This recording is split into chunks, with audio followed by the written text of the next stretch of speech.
কাৰ্বি আংলঙলৈ গৌৰৱ কঢ়িয়াই আনিলে এগৰাকী যুৱতীয়ে। যুৱতীগৰাকীৰ নাম সাবিনা টেৰনপি।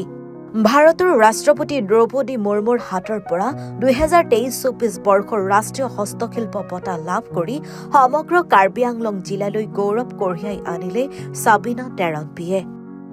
কাৰ্বি আংলং জিলাৰ লৰিংধেপীৰ নিবাসীৰ লগতে জনজাতীয় কাৰুকাৰ্যৰ এগৰাকী প্ৰচাৰক তথা শিপিনী সাবিনা টেৰনপিক 2023-24 বৰ্ষৰ ৰাষ্ট্ৰীয় হস্তশিল্প বঁটা প্ৰদান।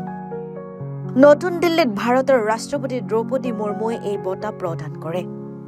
এই বঁটাৰ জৰিয়তে টেৰনপিৰ পৰম্পৰাগত জাতীয় শিল্পকলাৰ সংৰক্ষণ, প্ৰচাৰ আৰু উদ্ভাৱনৰ প্ৰতি নিষ্ঠাক স্বীকৃতি প্ৰদান কৰা হৈছে। আনহাতে কাৰ্বি সাংস্কৃতিক ঐতিহ্যত গভীৰভাৱে শিপাই থকা তেওঁৰ নিখুঁত কাৰুকাৰ্যই সমগ্ৰ ভাৰত তথা বিদেশতো প্ৰশংসা বুটলিবলৈ সক্ষম হৈছে। উল্লেখ্য যে সুদীৰ্ঘ সময় ধৰি টেৰনপিয়ে থলুৱা শিপিনীসকলক আগবঢ়াই নিয়াৰ লগতে ক্ৰমাৎ পাহৰণিৰ গৰ্ভলৈ যাব ধৰা শিল্প পৰম্পৰাক পুনৰ জীৱিত কৰা আৰু দক্ষতা বিকাশৰ জৰিয়তে গ্ৰাম্য মহিলাসকলক সবলীকৰণৰ বাবে নিবিড়ভাৱে কাম কৰি আহিছে।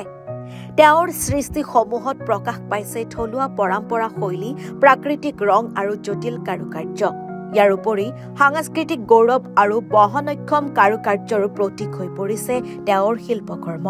উল্লেখ্য যে টেৰনপিৰ এই সন্মান কেৱল তেওঁৰ ব্যক্তিগত কৃতিত্বই নহয়, বৰঞ্চ পৰম্পৰাগত জনজাতীয় শিল্পই কেনেকৈ নিষ্ঠা, আৱেগ আৰু সম্প্ৰদায়ৰ মনোভাৱৰ জৰিয়তে লাভৱান হ'ব পাৰে তাৰ এক উজ্জ্বল নিদৰ্শন।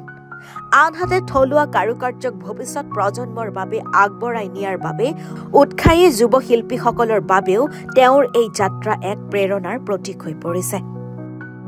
কাৰ্বি আংলঙৰ ফুলনিৰ পৰা বীৰেন গোৱালৰ ৰিপৰ্ট, এনিভাৰত 24।